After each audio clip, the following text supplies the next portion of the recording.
En 1998, la Internet era un territorio apenas explorado, un espacio difuso y lento donde las conexiones se medían en pitidos y esperas que parecían eternas. Para Lucas, un chico de 15 años que vivía en un tranquilo pueblo de Oregon, el mundo digital era una ventana hacia el infinito. Sus padres apenas comprendían para qué usaba la computadora que compartían en la pequeña sala de estar, y él aprovechaba esos momentos para sumergirse en sus investigaciones escolares y navegar por los pocos rincones que la red ofrecía entonces. Un día, mientras trabajaba en un proyecto sobre la dictadura franquista, Lucas recibió un mensaje inesperado en el IRC, un canal de chat que usaban los jóvenes para conectarse con desconocidos de todo el mundo. Era Jake, su amigo de la misma edad, quien le habló en secreto de una sala de chat muy especial, una que no aparecía listada ni en ningún servidor conocido. Según Jake, se accedía mediante un comando especial desde la ventana de ejecutar de Windows, algo que solo unos pocos sabían. Intrigado, Lucas siguió paso a paso las indicaciones que Jake le dictaba por el chat. Abrió ejecutar, tecleó una serie de comandos crípticos y después le pidieron ingresar un nombre de usuario, una contraseña y finalmente una palabra clave, Wartioa. Al instante la pantalla cambió y apareció un mensaje que lo invitaba a entrar en un espacio llamado Artile de Oregon. Era una sala restringida, un lugar que parecía exclusivo para usuarios de la región, algo que añadía un aire clandestino e irresistible para Lucas. Sin pensarlo, escogió el apodo No Name y se lanzó a charlar con Jake y otros usuarios que aparecían conectados. Había un chico de otra escuela, conocido solo como el técnico, que decía trabajar en una aseguradora, y varios nombres más que se intercambiaban mensajes entre bromas, confidencias y planes para quedar algún día en persona. La sala se convirtió en su refugio diario, un lugar secreto donde las horas pasaban sin que sus padres se dieran cuenta. Durante meses, Lucas y Jake intercambiaban historias, sueños y preocupaciones con esos usuarios anónimos. La atmósfera era relajada, incluso divertida, hasta que una mañana algo cambió. Lucas abrió el chat y vio que había sido nombrado administrador. Un mensaje le indicaba que podía ahora borrar mensajes, expulsar usuarios y modificar textos. Pero junto con este poder, llegaron nuevos mensajes ocultos, accesibles solo para administradores. Entre esos textos, Lucas descubrió los mensajes de una usuaria llamada Sara6754. Su historia era sombría. Describía cómo sus padres la maltrataban, la encerraban en una habitación oscura y le prohibían casi todo. Accedía a la computadora del padre solo cuando él no estaba, y desde ahí se conectaba a Artile de Oregon para buscar compañía, un poco de aire fresco en su prisión cotidiana. Lucas leyó con horror sus relatos detallados, sintiendo una mezcla de pena y rabia que nunca había experimentado. Intentó hablar con ella, dejarle mensajes privados, ofrecerle ayuda. Pero una tarde, justo cuando Sara parecía estar a punto de contar algo importante, la sala se cerró abruptamente. La ventana del chat mostró un mensaje de error, un código incomprensible que no dejaba seguir. Lucas y Jake intentaron reconectarse, pero fue inútil. El espacio había desaparecido. Pasaron los días y la vida siguió, pero entonces llegaron las noticias. La televisión local reportó un asesinato brutal. Una chica de 16 años había sido asesinada por su propio padre, quien ahora estaba prófugo de la justicia. El detalle más escalofriante era que la policía había encontrado en la computadora de la casa una carpeta con mensajes de Artile de Oregon, incluyendo descripciones minuciosas de varios usuarios, entre ellos Lucas y Jake.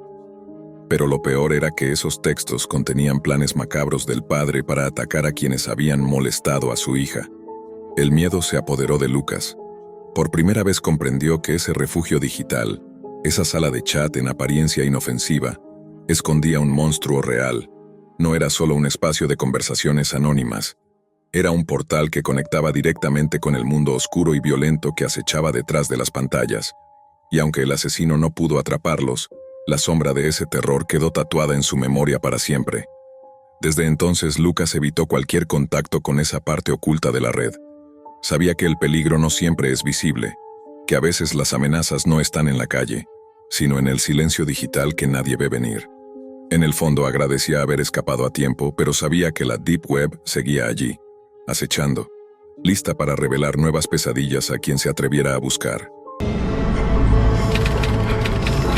Los pasillos del Instituto José María Vargas siempre habían sido fríos, pero no por el aire acondicionado roto o las paredes grises y desconchadas.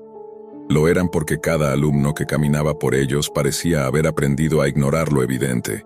La crueldad estaba normalizada, era parte del ecosistema, como el polvo en los pupitres o el zumbido constante de los ventiladores rotos. Samuel bajaba la cabeza. Siempre. Sus pies, pequeños, envueltos en unos zapatos escolares negros ya gastados, se movían rápido y en silencio, como si supiera que cada segundo que se quedara parado lo acercaba más al riesgo.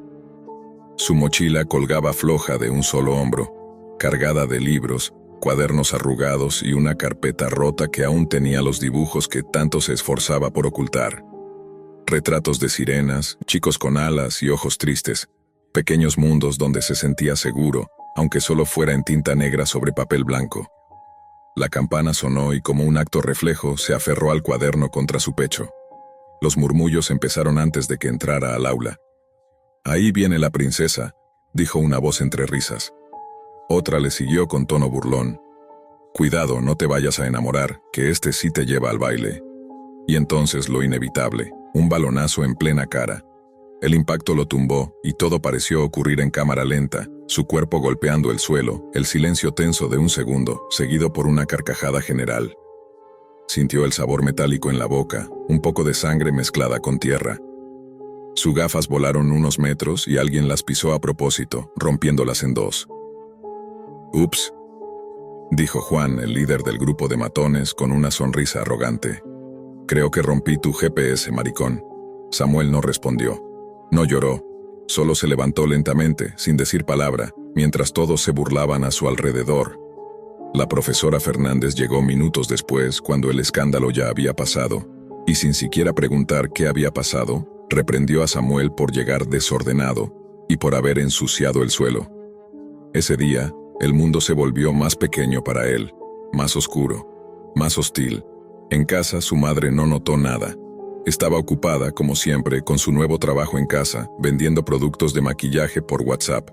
Su padre se había ido años atrás y su hermano mayor se encontraba estudiando medicina en otra ciudad. Samuel comía solo en la mesa de la cocina, masticando con cuidado, con la nariz aún hinchada y los labios rotos. Encerrado en su cuarto, se tendió en la cama y abrió su laptop. Era vieja, ruidosa, pero su refugio.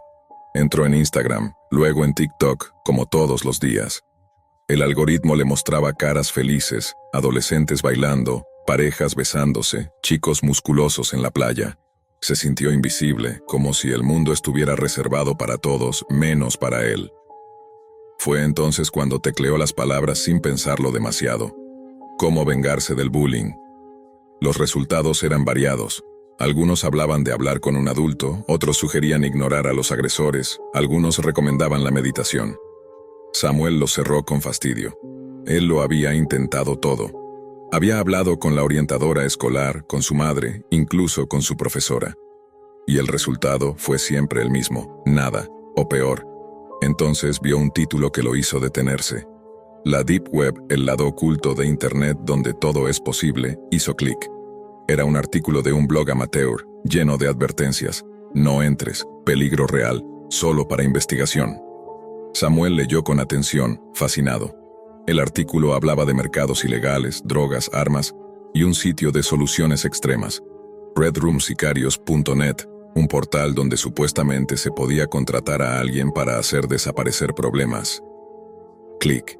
El artículo incluía un enlace oculto, solo visible al resaltar un espacio en blanco. Samuel lo copió sin pensarlo, pero algo más lo detuvo. Se necesitaba el navegador Tor. Volvió a buscar, instaló Tor, siguió cada paso del blog, ajustó las configuraciones de seguridad, desactivó los scripts, activó el modo de navegación anónima, y después pegó el enlace. Un zumbido, una pantalla negra, una advertencia en rojo. Ningún contrato debe ser simulado, acceder implica aceptar los términos.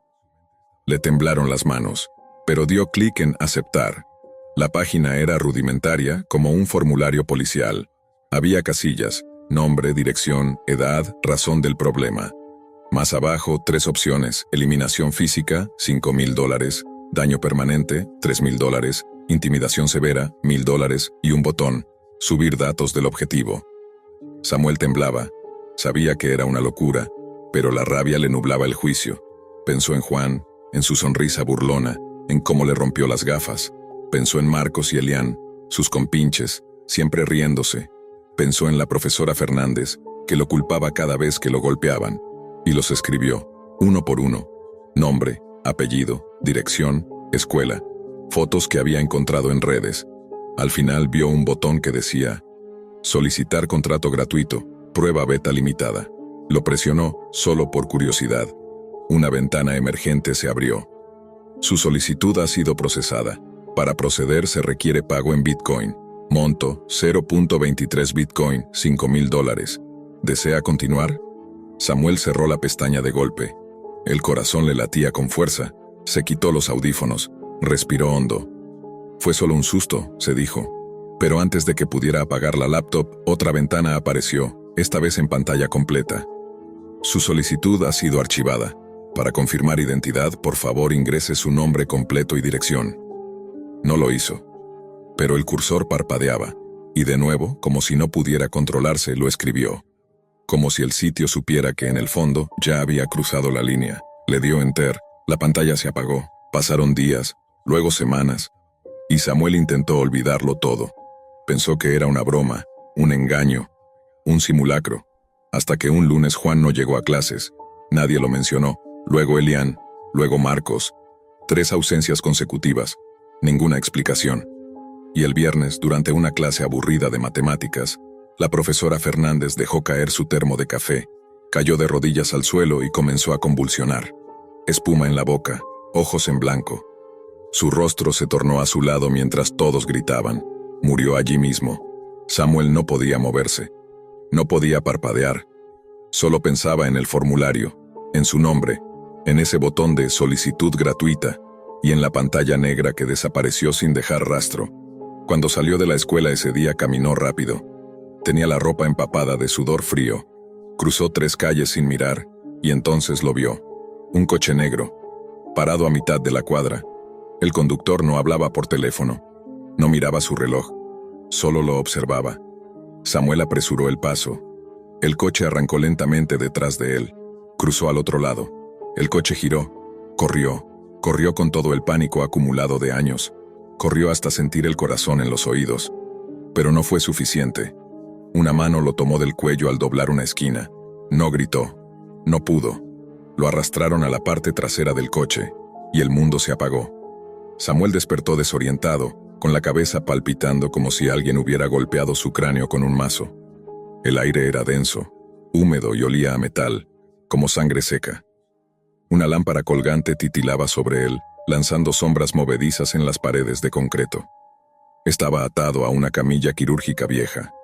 Las correas de cuero le presionaban las muñecas y tobillos. Su boca tenía un sabor amargo, como si hubiese vomitado. Una figura emergió de las sombras. Alto, delgado, vestido de negro. Su rostro tenía cicatrices antiguas que cruzaban desde la frente hasta la mandíbula, como mapas de una guerra que no se contaba con palabras. Llevaba guantes quirúrgicos, y en sus ojos no había ira ni compasión, solo la frialdad de alguien que ha hecho esto demasiadas veces. «No pagaste, Samuel», dijo con voz grave, neutra. «Pero aceptaste los términos. Pediste una limpieza.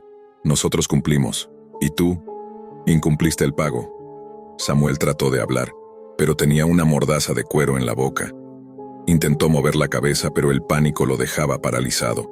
Quería gritar que todo había sido una locura, un impulso, un error, que era un niño, que no entendía lo que hacía, pero ya era tarde. El hombre se giró y tomó algo de una bandeja metálica, una jeringa. «No te preocupes, no voy a matarte, eso sería fácil», le susurró mientras buscaba una vena en su brazo. «Tu deuda ya ha sido cobrada, solo vinimos a recolectar». El líquido frío le recorrió las venas y el mundo comenzó a deshacerse lentamente. Colores que se arrastraban como tinta en el agua, voces lejanas, silencio. Cuando volvió en sí, estaba tendido en un callejón oscuro. La lluvia le mojaba el rostro. Alguien lo sacudía con fuerza. «¡Está vivo! ¡Llamen a una ambulancia!». Los faros rojos y azules iluminaron la calle en segundos. Policías, paramédicos, una camilla. Todo se movía como una escena sin sonido. Samuel no entendía nada. Su cuerpo estaba débil, frío. Miró sus brazos. Su mano izquierda ya no estaba. Tampoco sentía su costado derecho. Intentó hablar, pero solo emitió un gemido. Uno de los paramédicos gritó: «Le falta un riñón. Ha sido intervenido quirúrgicamente. Esto es tráfico de órganos». Samuel pasó semanas en el hospital. La policía intentó interrogarlo, pero él apenas hablaba. Solo repetía frases inconexas. No quería, solo eran nombres. Yo no pagué, no pagué. Su madre, devastada, se turnaba entre llorar en silencio y firmar documentos legales que no comprendía. El caso salió en las noticias locales como el adolescente desaparecido que volvió mutilado. Pero nunca mencionaron la Deep Web. Nadie hablaba de contratos ni sicarios digitales. El informe oficial decía: probable secuestro con fines de tráfico ilegal de órganos. Pero Samuel sabía la verdad. No era un crimen cualquiera.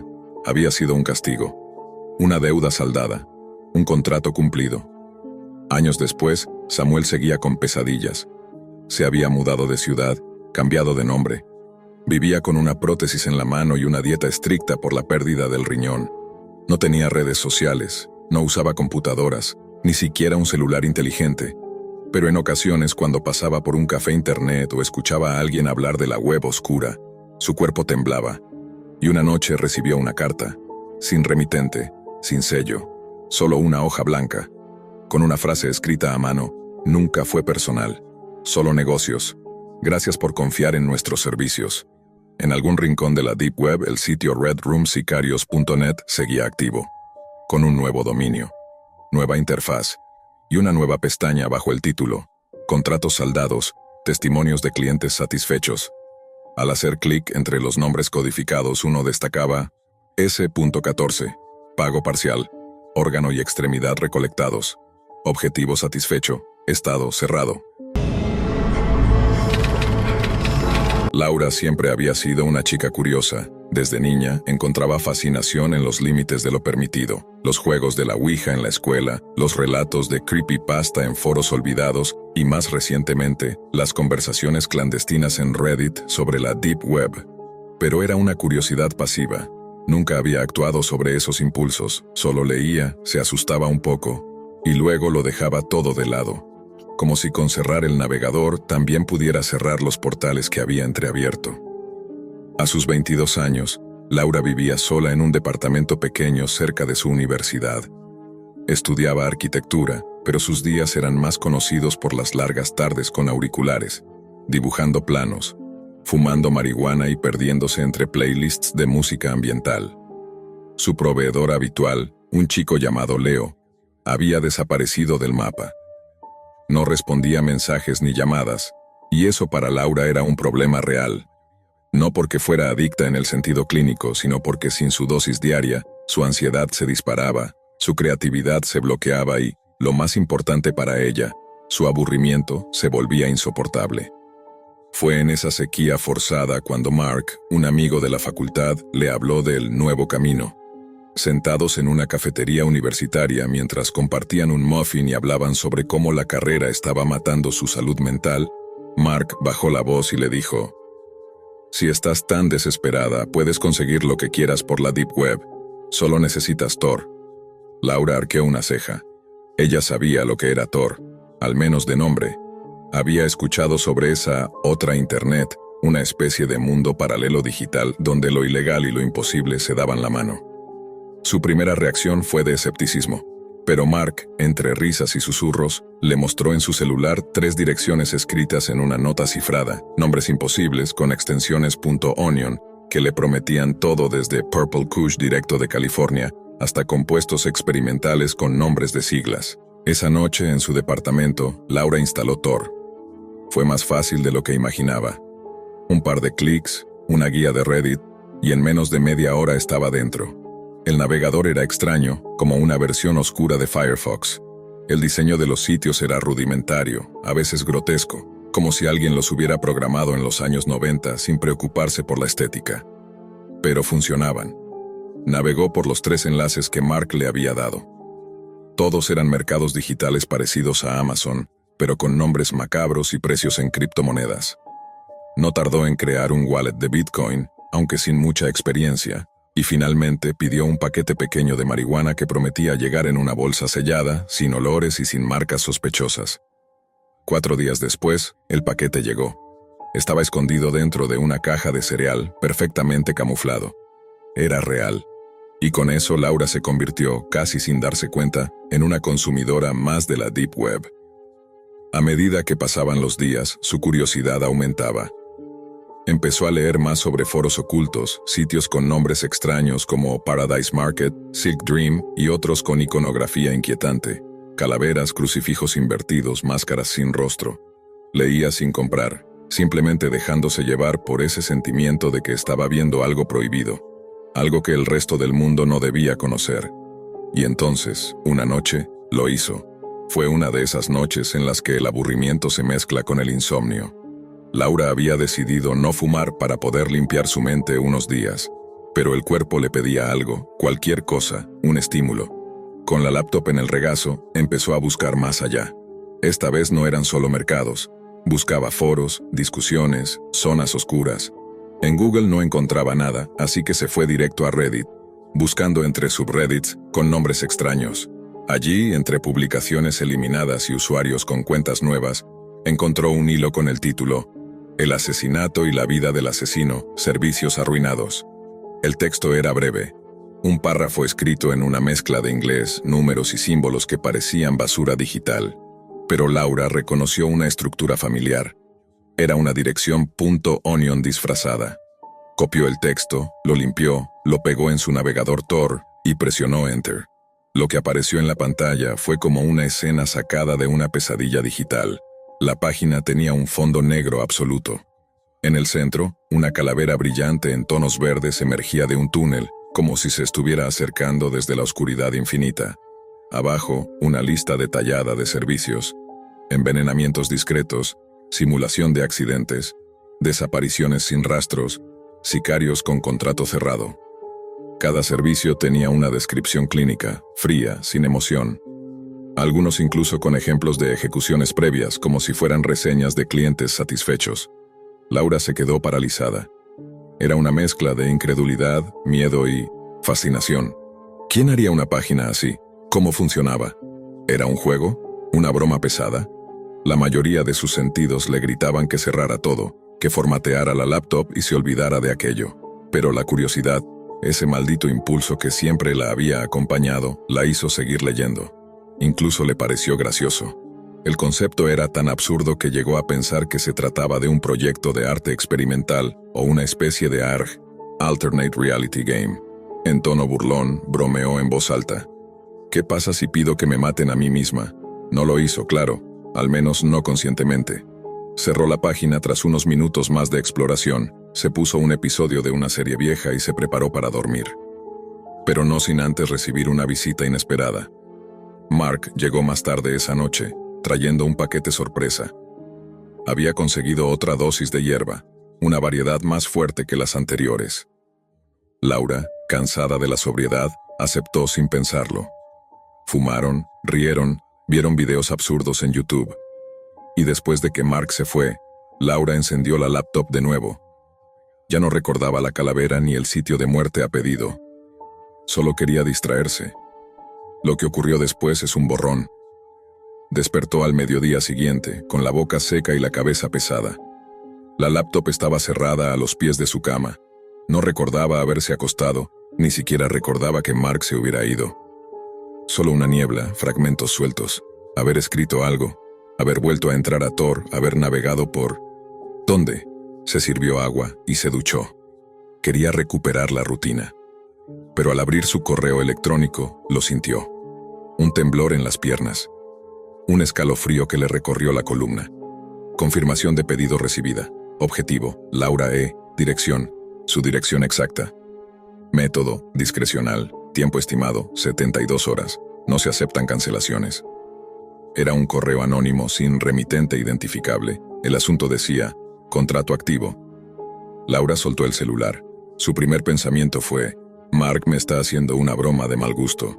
Pero la forma en la que estaba escrito, la frialdad, el nivel de detalle, Subió corriendo al baño, vomitó, se miró al espejo. ¿Lo había hecho? ¿Realmente había pedido que alguien la matara?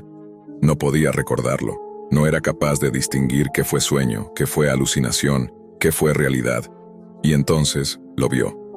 Desde la ventana de la cocina, un sedán negro estacionado justo enfrente de su edificio. Laura se quedó inmóvil frente a la ventana. El sedán negro, opaco y silencioso, parecía un agujero dentro del paisaje cotidiano. No se movía, no salía nadie. Solo estaba ahí, como si hubiese sido conjurado desde una dimensión paralela. Miró su celular. No había nuevos correos, ni mensajes de Mark, ni notificaciones más allá de unas promociones absurdas de ropa interior. El correo del contrato seguía allí, frío, sin errores ortográficos, como si alguien realmente profesional lo hubiera escrito. La paranoia la envolvió como una manta helada. Caminó de un lado a otro, mirando las esquinas de su departamento, como si de pronto su entorno fuera un campo minado. ¿Estaba siendo observada? ¿La cámara de su laptop estaba encendida anoche? ¿Había hecho algo estúpido? No lograba recordar. Intentó respirar hondo, repitiéndose una y otra vez que todo debía ser una broma, que alguien del foro había conseguido su dirección por alguna filtración y que estaban jugando con ella. Pero la angustia no cedía. Cada hora que pasaba sin respuesta, el sedán seguía allí. A veces se iba por unos minutos, solo para volver y estacionarse exactamente en el mismo lugar, frente a su ventana. Al caer la noche, las sombras dentro de su casa parecían moverse solas. Laura cerró todas las persianas, apagó las luces y se sentó en el suelo, cuchillo de cocina en mano. La televisión encendida solo aumentaba su ansiedad. No era el contenido lo que la alteraba, sino los reflejos que creaba en las ventanas. A las 3:14 de la mañana, su celular vibró. No era un mensaje, era una notificación del sistema. Dispositivo externo conectado a tu red Wi-Fi. Asus Cam 001. Laura no tenía cámaras conectadas. Jamás había instalado algo así. Corrió a la laptop y la encendió. La cámara integrada tenía un pequeño LED que debía encenderse si estaba en uso. Pero el LED estaba apagado. Sin embargo, el sistema mostraba que la cámara estaba activa. Intentó apagarla. Forzar cierre. Desconectarla del administrador de dispositivos. Nada funcionó. Y entonces, la pantalla de su laptop se volvió negra, por un segundo. Luego un destello de texto apareció. No juegues con lo que no conoces, niña. A continuación, una serie de imágenes desfilaron en la pantalla como una presentación automática. Eran capturas de ella, dormida, sentada en el suelo, mirando por la ventana. Cada imagen estaba marcada con una hora, 1:42 AM, 2:18 AM, 3:01 AM y luego, una imagen más. Una de su rostro, desde frente, con los ojos abiertos pero vacíos, tomada a solo unos centímetros, como si alguien hubiera estado justo allí, frente a ella, en su habitación. Laura gritó, cayó al suelo, golpeó la laptop hasta que la tapa se rompió y la pantalla se apagó. Respiraba como si hubiera corrido un maratón. Corrió al baño, encendió la luz.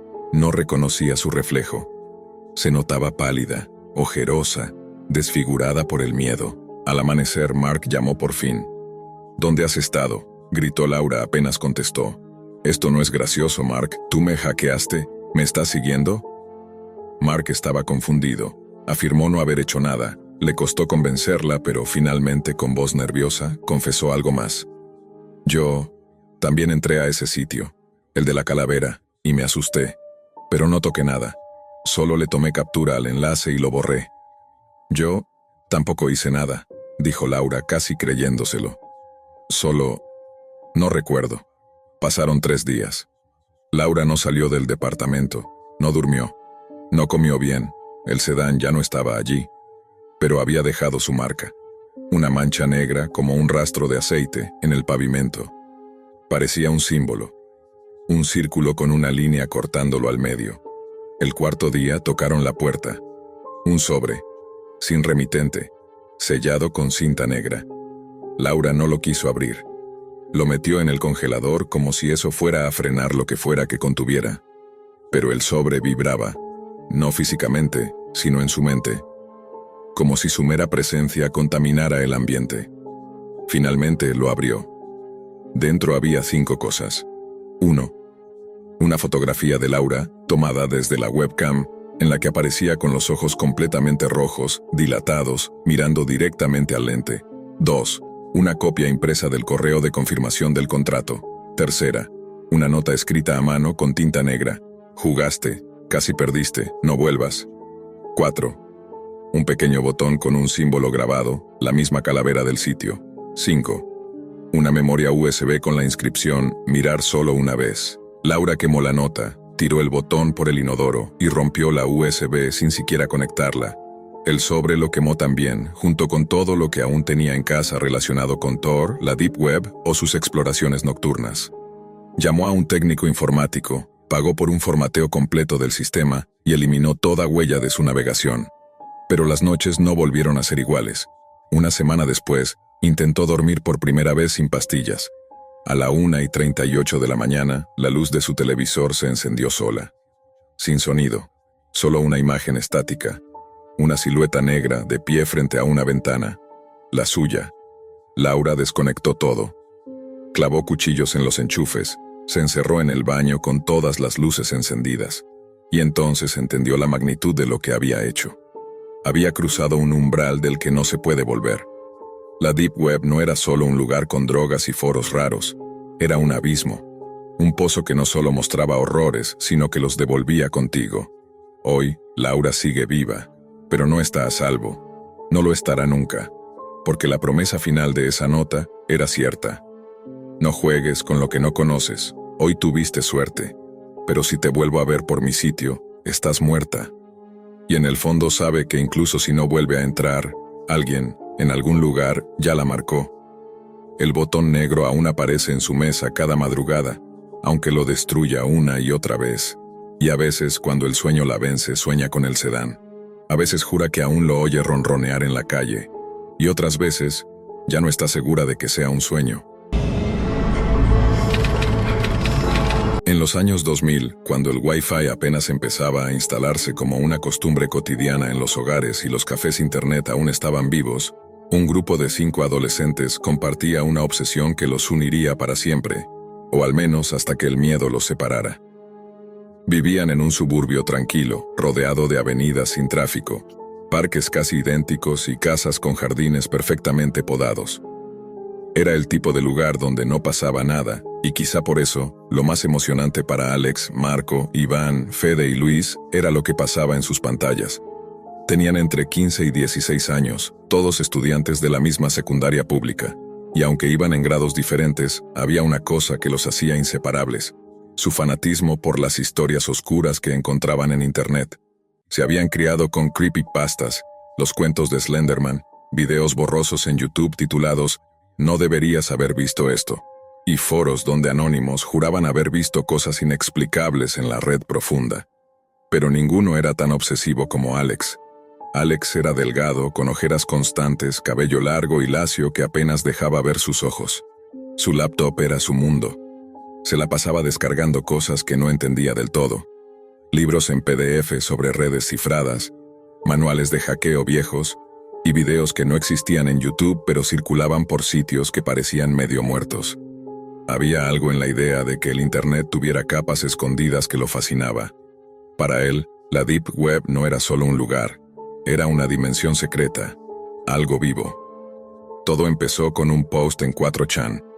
Una tarde, Alex encontró un hilo con el título «Lo que vi en la Deep Web me sigue hasta hoy». Era largo, lleno de detalles. No hablaba de asesinatos ni de snuff films, hablaba de vigilancia.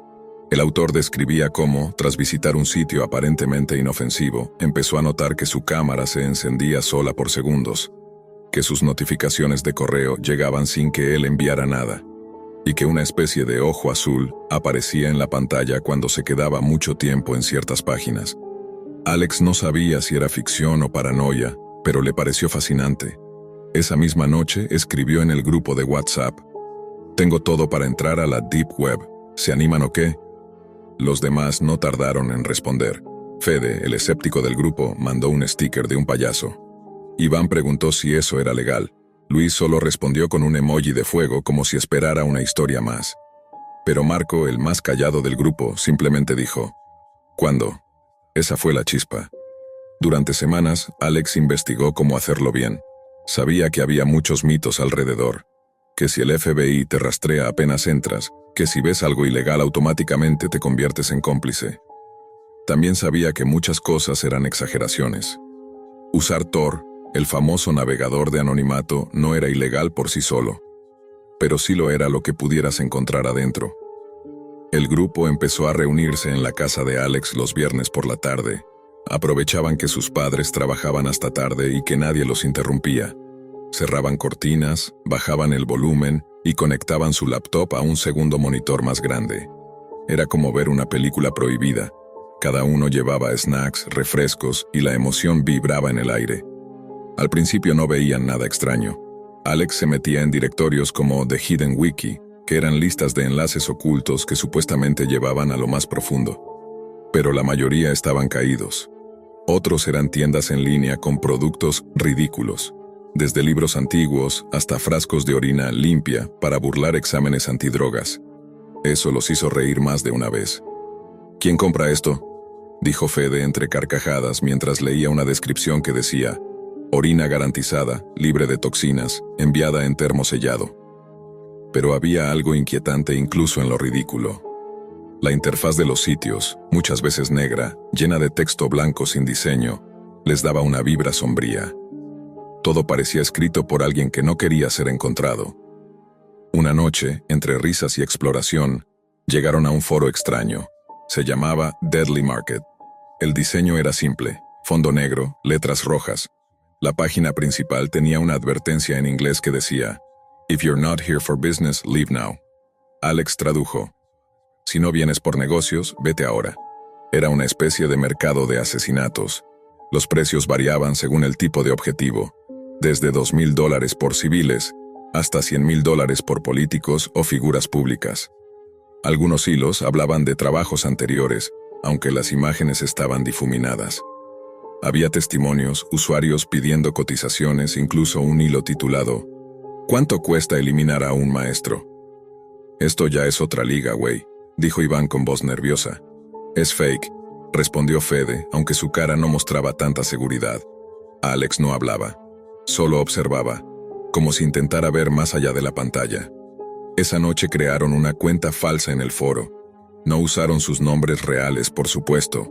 Solo querían mirar como si fuera una sala de exhibición en un museo del horror. Pero no sabían que, al hacerlo, algo ya los estaba mirando a ellos.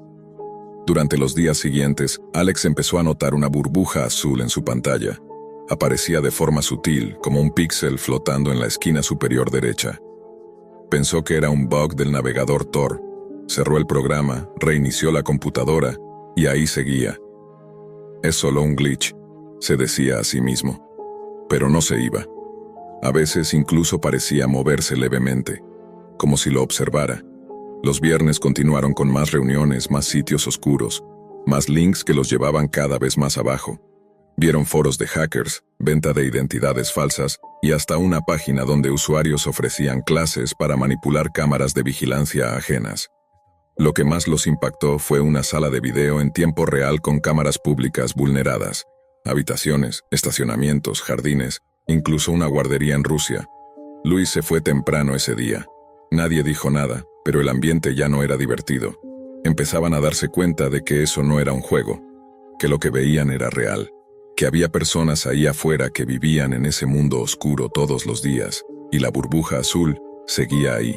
Alex comenzó a tener problemas con su computadora, programas que se abrían solos, correos marcados como leídos sin que él los hubiera abierto, notificaciones del antivirus que nunca había instalado.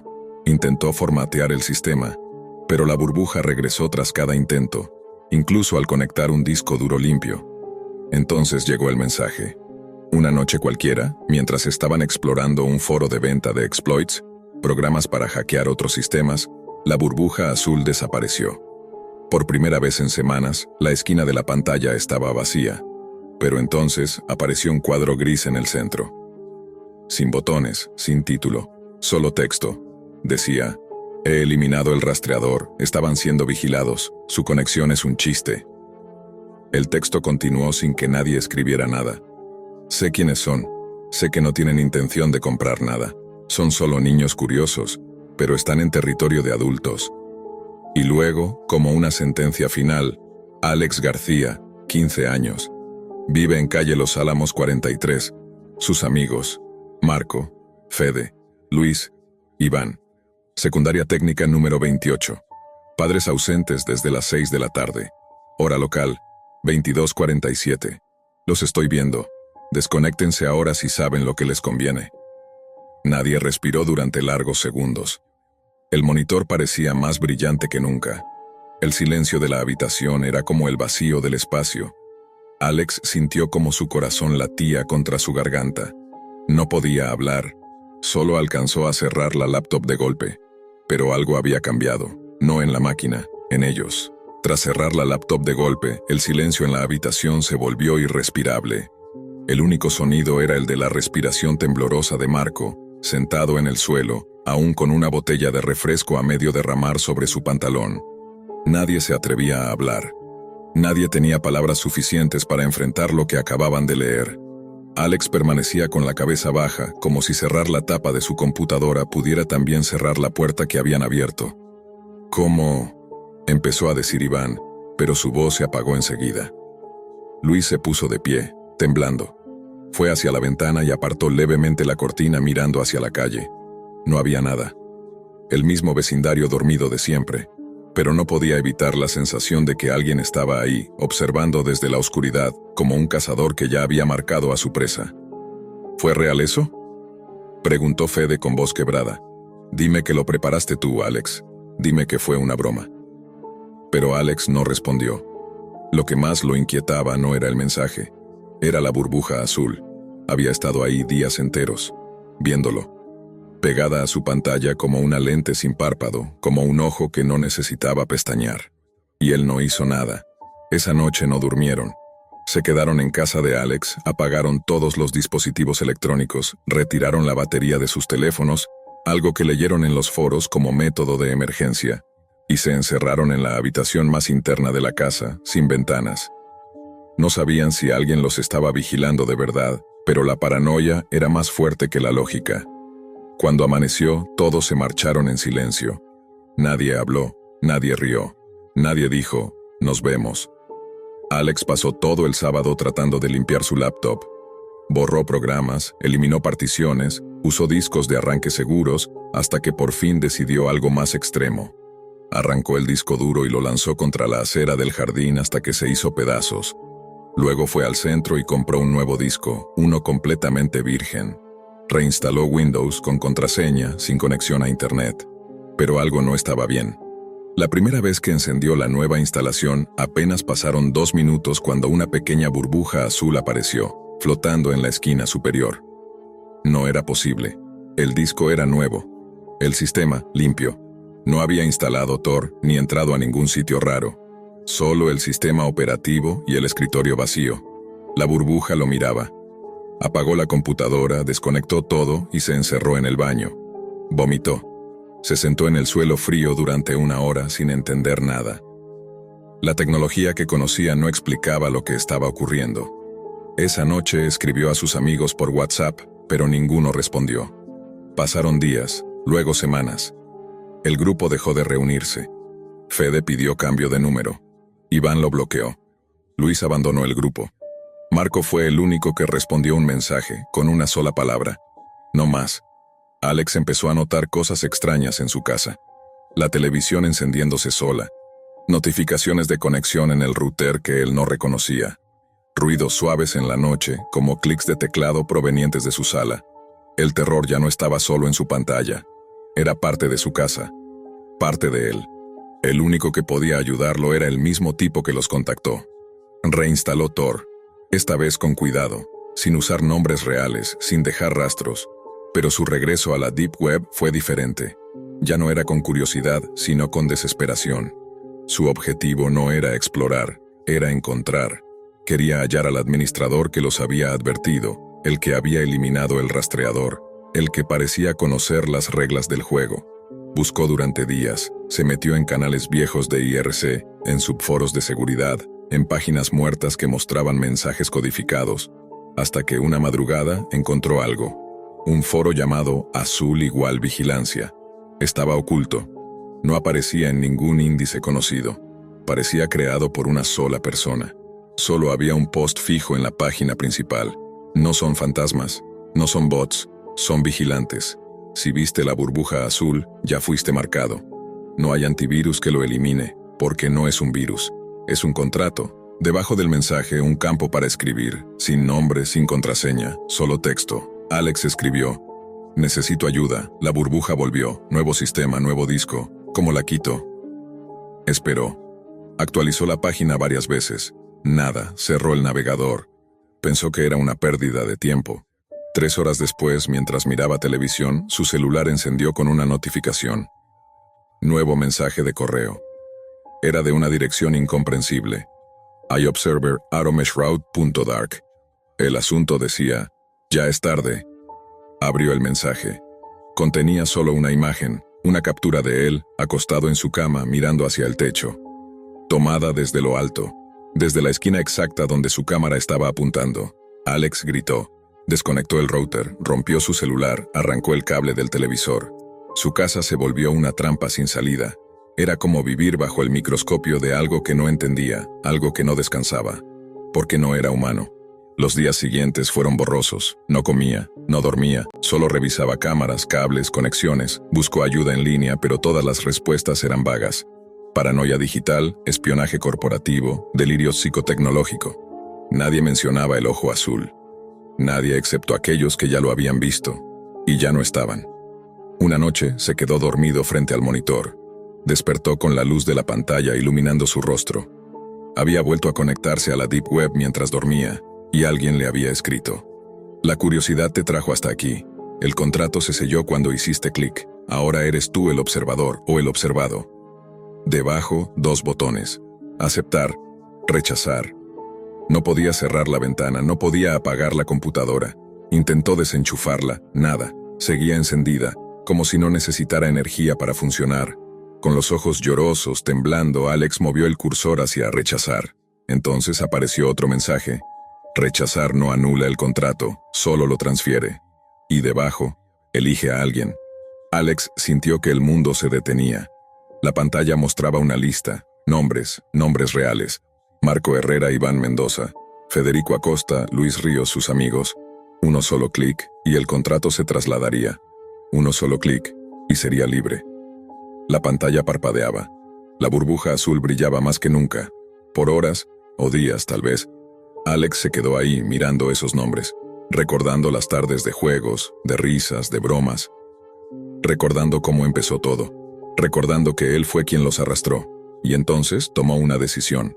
No haría clic. Dejó la laptop abierta. Salió al patio. El cielo estaba oscuro, sin estrellas. El mundo parecía en pausa. Entró al cobertizo, sacó el martillo viejo de su padre y volvió a su habitación. Golpeó la laptop con fuerza. 1 vez, 2, 10.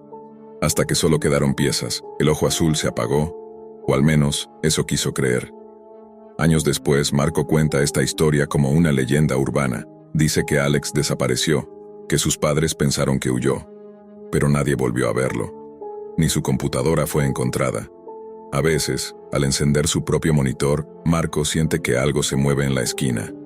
Una pequeña burbuja azul. Pero no dice nada. Porque ahora, él sabe que hablar también te hace visible. Diego tenía 20 años y una rutina fija que apenas se alteraba. Dormir de día, jugar de noche. Vivía en un pequeño pueblo donde no pasaba mucho más que el zumbido de los postes eléctricos por las noches.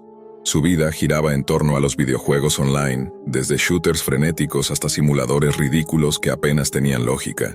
Pero él no buscaba lógica, solo buscaba velocidad, estímulo, ese golpe de dopamina que le quitara el vacío que empezaba a expandírsele por dentro como una humedad silenciosa. Esa noche, como tantas otras, se sirvió un cereal que apenas flotaba en leche caliente y subió a su habitación. Pero al encender su vieja laptop, solo recibió un parpadeo, luego una pantalla negra. Frunció el ceño. Golpeó 1 vez, 2 veces, nada. Genial, murmuró.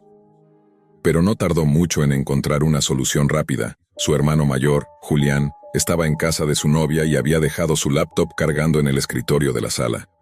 Julián era el opuesto. Responsable, brillante, estudiante avanzado de informática. Un tipo callado que hablaba poco pero sabía mucho. Diego, sabiendo que Julián no regresaría antes del amanecer, tomó la laptop y se encerró en su cuarto. Ni siquiera se le ocurrió que el sistema estaría lleno de accesos restringidos, protocolos de protección y programas que él no entendía. Solo quería jugar. Abrió el navegador, y lo primero que escribió en la barra fue «Juegos geniales no aburridos». Así, sin filtros, como si esperara que el universo digital le respondiera con una joya secreta. Scroll tras scroll, nada le llamaba la atención, hasta que algo se deslizó como una cucaracha por la esquina superior derecha de la pantalla. Un anuncio emergente de fondo negro con letras brillantes en rojo. Juegos de muerte. Diego no era de esos que piensan dos veces. Rió al leerlo y murmuró: «Qué nombre tan estúpido», pero el morbo le ganó. Hizo clic, la página tardó en cargar. Primero una pantalla en negro, luego un sonido sutil, como el de un corazón latiendo, muy bajo. Después, una estética cutre, como hecha con Paint, letras rojas que goteaban sangre digital sobre un fondo gris pixelado. En medio, un mensaje en fuente grotesca. «Hola, ¿quieres ver morir a alguien? Haz clic en enviar para continuar». Diego sonrió burlón. «Debe ser alguna animación tipo creepypasta», pensó. No era la primera vez que veía ese tipo de cosas. Videos animados que jugaban con lo perturbador pero sin llegar a nada real. Entre risa nerviosa y desinterés hizo clic en enviar. La pantalla cambió, pero no cargó una interfaz moderna ni gráficos de última generación. Era una animación tosca, como si alguien hubiese usado una app de caricaturas infantiles. Aparecían 3 personajes en una habitación vacía. 2 hombres con máscaras negras, parecidas a las de asaltantes de caricatura, y una mujer atada a una silla. Temblaba. La animación, aunque básica, transmitía pánico en cada pequeño temblor de su cuerpo. Uno de los hombres se giró lentamente hacia la cámara. Su máscara parecía hecha de piel sintética, con los ojos vacíos. Entonces, desde los parlantes, se escuchó una voz distorsionada, baja, electrónica. «¿Quieres verla morir?». Diego frunció el ceño. Se rascó la cabeza. La animación estaba muy bien sincronizada, no era una pregunta aleatoria, era directa. El personaje le hablaba a él. Abajo, 2 botones. Sí y no. Tuvo un instante de duda, solo uno. Pensó que era algún experimento psicológico o un juego de terror inmersivo. Su dedo tembló apenas, pero terminó por hacer clic en sí. En segundos, el ambiente cambió. Uno de los hombres desapareció del cuadro. Cuando regresó, traía un delantal rojo, cubierto de manchas. En su mano había una sierra para metales. La mujer gritaba. No eran sonidos animados, no eran efectos de stock, eran gritos reales, humanos, desbordados de pánico. El hombre se acercó, comenzó a cortar. La animación era caricaturesca, como una parodia de Peppa Pig hecha por un demente. Pero el sonido era otra cosa. El metal desgarrando carne, el crujido de huesos, la sangre salpicando con cada corte. Diego se congeló. Su rostro perdió la risa. Algo se quebró dentro de él, como si ya no pudiera convencer a su cerebro de que eso solo era un juego. Cuando la escena terminó, el cuerpo de la mujer yacía desmembrado, sus partes organizadas grotescamente alrededor de la silla. La pantalla se volvió negra por unos segundos. Diego tragó saliva. Su dedo temblaba ahora con fuerza, pero el sitio cargó otra animación. Esta vez los 2 mismos hombres aparecían con trajes de buceo. Frente a ellos, un hombre con los brazos atados era arrojado a un estanque. Un caimán nadaba cerca. Uno de los hombres se zambullía detrás, sujetaba la cabeza del prisionero bajo el agua mientras el otro observaba. La víctima luchaba. La animación era igual de rudimentaria, pero los sonidos eran nítidos.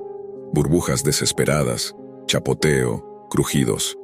Luego un grito se apagó bruscamente y el agua se tiñó de rojo. Diego retrocedió en su silla. Su respiración era irregular. Ya no se reía. Ya no era juego. Quiso cerrar la ventana, pero su cursor parecía lento, como si algo interfiriera. Logró forzar el cierre del navegador, pero justo antes de que se apagara la ventana, un último cuadro apareció fugazmente. 3 hombres. Ya no eran caricaturas. Eran reales. Enmascarados frente a una cámara en un cuarto gris y húmedo. Uno de ellos sostenía un cuchillo. Otro apuntaba con el dedo a la pantalla.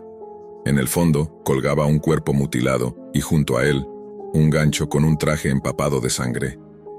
La voz distorsionada volvió. No fue divertido ver a estos dos. ¿Querías ver más?